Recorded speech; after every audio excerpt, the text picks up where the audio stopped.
Today in Tehran, they boasted that Russia has effectively entered the war on Iran's side. Today, Iran's Foreign Minister Abbas Araghchi, responding to a question about assistance from Russia and China, noted that these countries do indeed support Iran politically and in other ways. However, his statement about the military aspect of Tehran's relations with Moscow drew the most attention.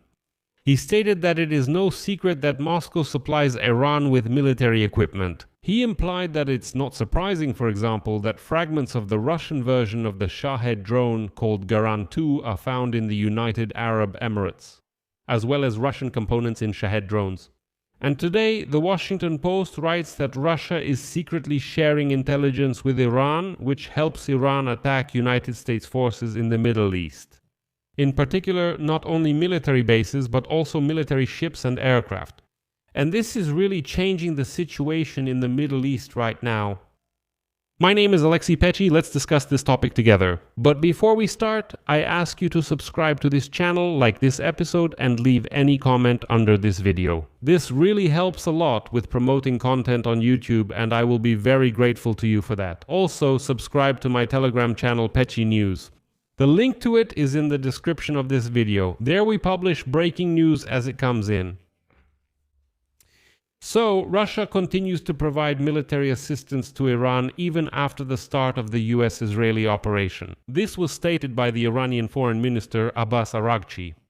In response to a question about assistance from Russia and China, the minister noted that these countries support Iran politically and in other ways. However, this happens very rarely. His statement about the military aspect of relations with Moscow caused a stir, and now I will quote.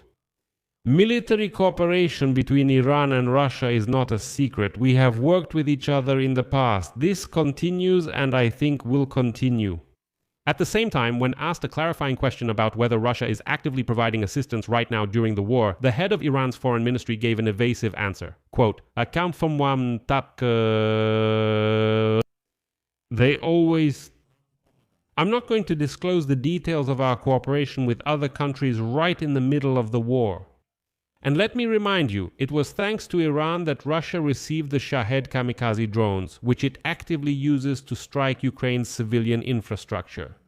In addition to direct deliveries of finished products, Iran facilitated the localization of drone production on the territory of the Russian Federation, specifically at a plant in the Special Economic Zone of Alabuga in Tatarstan.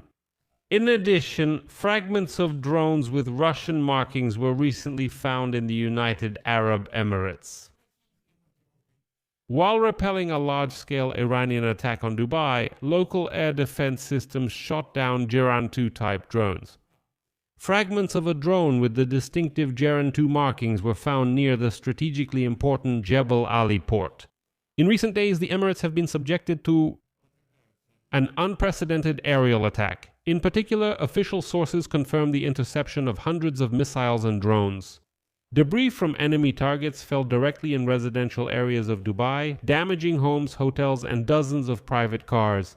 One of the drones even caused a fire near the US consulate. And here, let me remind you that Geran-2 is the Russian designation for the Iranian kamikaze drone Shahed 136.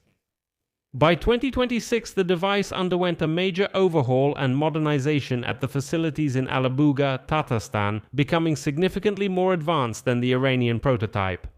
The Russians increased the drone's warhead to 90 kilograms, replacing the standard charges with thermobaric and incendiary ones. Plus, the drone is now capable of ignoring electronic warfare systems, and the latest modifications have been equipped with video cameras and 4G modems for flight correction via SIM cards from local operators.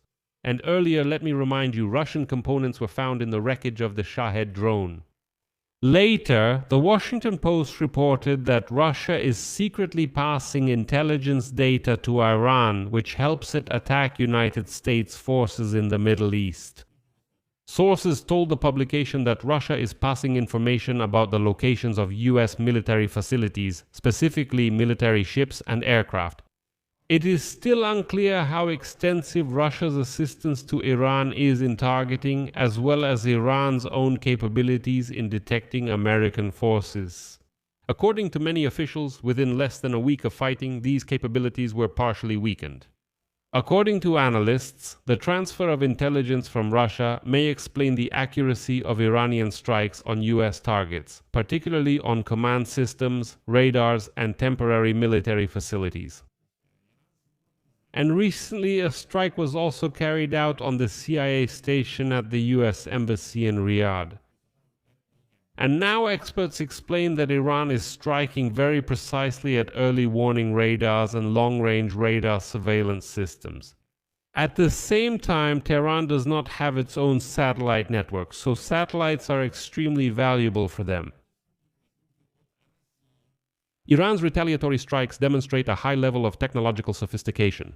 This concerns both the selection of targets and the ability to sometimes overwhelm American and Allied air defenses.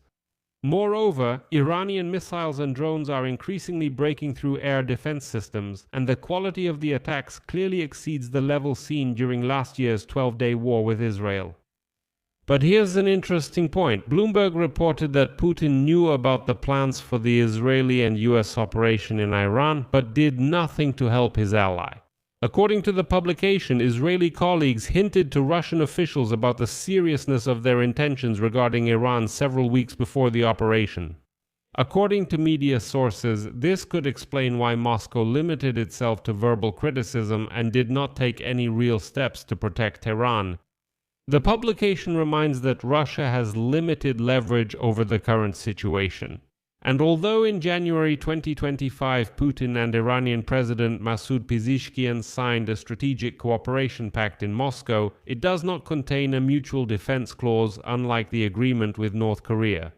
After Israel attacked Iran's nuclear facilities in June last year, Putin stated that Tehran did not turn to Moscow for defense assistance. And besides that, Putin needs to have normal, if one can put it that way, normal relations with the United States of America in order to try to achieve his goals in Ukraine. That's why he avoids directly accusing Donald Trump. And according to the source cited by Bloomberg, this is another likely reason why Russia did not stand up for Iran. So, as they say, draw your own conclusions. Is Russia helping Iran or not? No, as you can see, the sources say different things. I'll leave it at that. Share your opinions and conclusions in the comments below this episode. Subscribe to the channel, hit the bell, and don't forget to like. Friends, if you found this episode useful and interesting, you can support our YouTube channel financially with a donation or a paid subscription using the links and details in the description of this video or by scanning the QR code on your screen. That's all for now. Take care of yourselves. Goodbye, everyone.